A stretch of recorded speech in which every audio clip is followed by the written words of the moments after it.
আসসালামু আলাইকুম বন্ধুরা, কেমন আছেন আপনারা?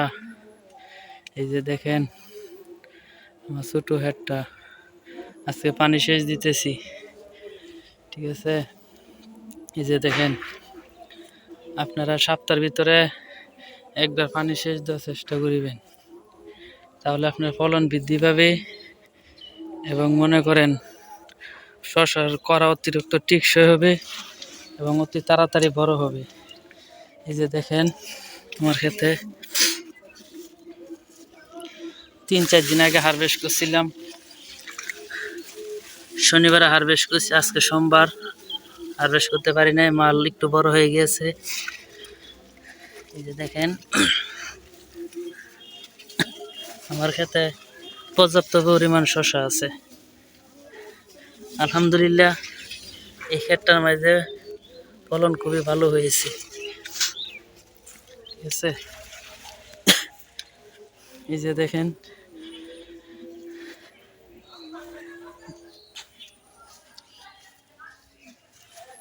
আমার এই ক্ষেতটা মনে করেন আলহামদুলিল্লাহ গাছের গ্রোথ ভালো, ফুল করাও ভালো এবং সব দিক দিয়ে ভালো।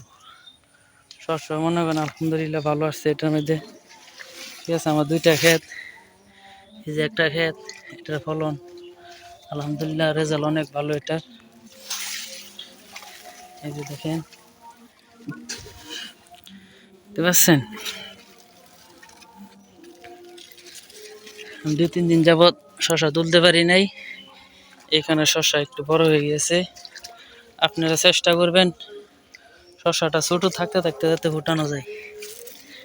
ঠিক আছে, শশার সাইজ বেশি বড় হয়ে গেলে বাজারে পছন্দ করে না। সবচেয়ে চেষ্টা করবেন ক্ষেতটা সবসময় পরিষ্কার রাখার জন্য।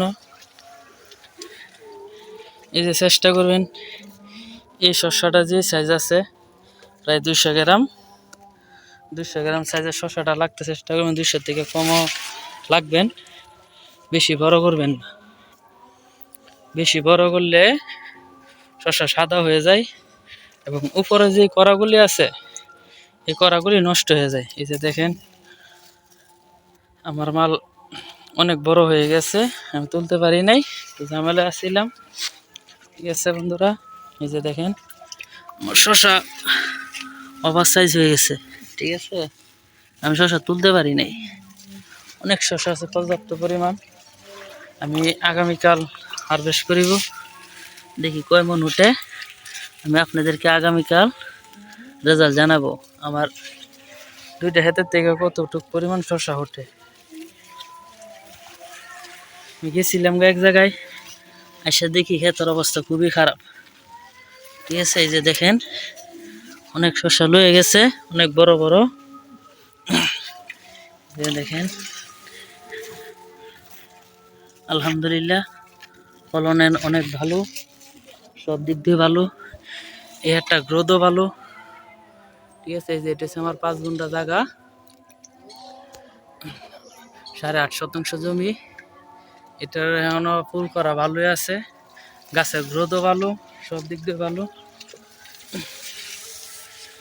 আপনারা 10 দিন পর পর আপনারা একবার খাউন দিবেন খেতে, মালচিং দিয়ে যারা করেন, মালচিংয়ের খেতে খাউন অল্প দিলেই চলে। এই যে দেখেন আমার যে 10 ঘন্টা ক্ষেতটা আছে এটার মধ্যে আজকে খাউন দিব। এই যে ক্ষেতটা, এই ক্ষেতটা নষ্ট হয়ে গেছে বলতে গেলে, বৃষ্টি হয়েছিল তো, অনেক বৃষ্টি হয়েছে, একটা একটু খুচার মধ্যে এইখানে ক্ষেতটা নষ্ট হয়ে গেছে। এই যে দেখেন আমি আজকে এই যে আমার 10 ঘন্টা যে ক্ষেতটা এটার মধ্যে আজকে খাউন দিব। এই যে আমি এখানে ড্যাপ সার লইছি, পটাশ লইছি, এই যে 3টা ম্যাগনেসিয়াম লইছি। এই যে দেখেন ম্যাগনেসিয়াম দেওয়ার উদ্দেশ্য হইল গাছটা তো মনে করেন লাল হয়ে গেছে এবং গাছের গ্রোথ কম। ম্যাগনেসিয়ামটা দিলে হয় কি আপনার গাছের গ্রোথ বাড়ে অনেক। আমি যে 2-3 দিন আগে আপনার এই যে পাতা ভাঙ্গাইছি, ক্ষেত নিড়ে দেওয়াইছি, ঘাস বাও করতে পারি নাই, গেছিলাম এক জায়গায়, যে ফুল করাটি দেখতেছেন। ইনশাল্লাহ এই ফুল করাটি মনে করেন আমি যে আজকে পানি দিছি এবং খাউন দিয়াম, খাউন দেওয়ার পরে ইনশাল্লাহ 1-2 দিনের ভিতরে মনে করেন পাড়ার উপযুক্ত হয়ে যাবে। দেখছেন? কিন্তু এবার ফলনটা একটু কম আসছে এই ক্ষেত্রের মধ্যে, কারণ আপনারা এর আগে একটা ভিডিও দেখছেন আমার ইউটিউবে ছাড়া আছে আমার চ্যানেলে। আপনার যতবার বৃষ্টি হয়েছে ততবারই মনে করেন এই ক্ষেতটা বৃষ্টির তলে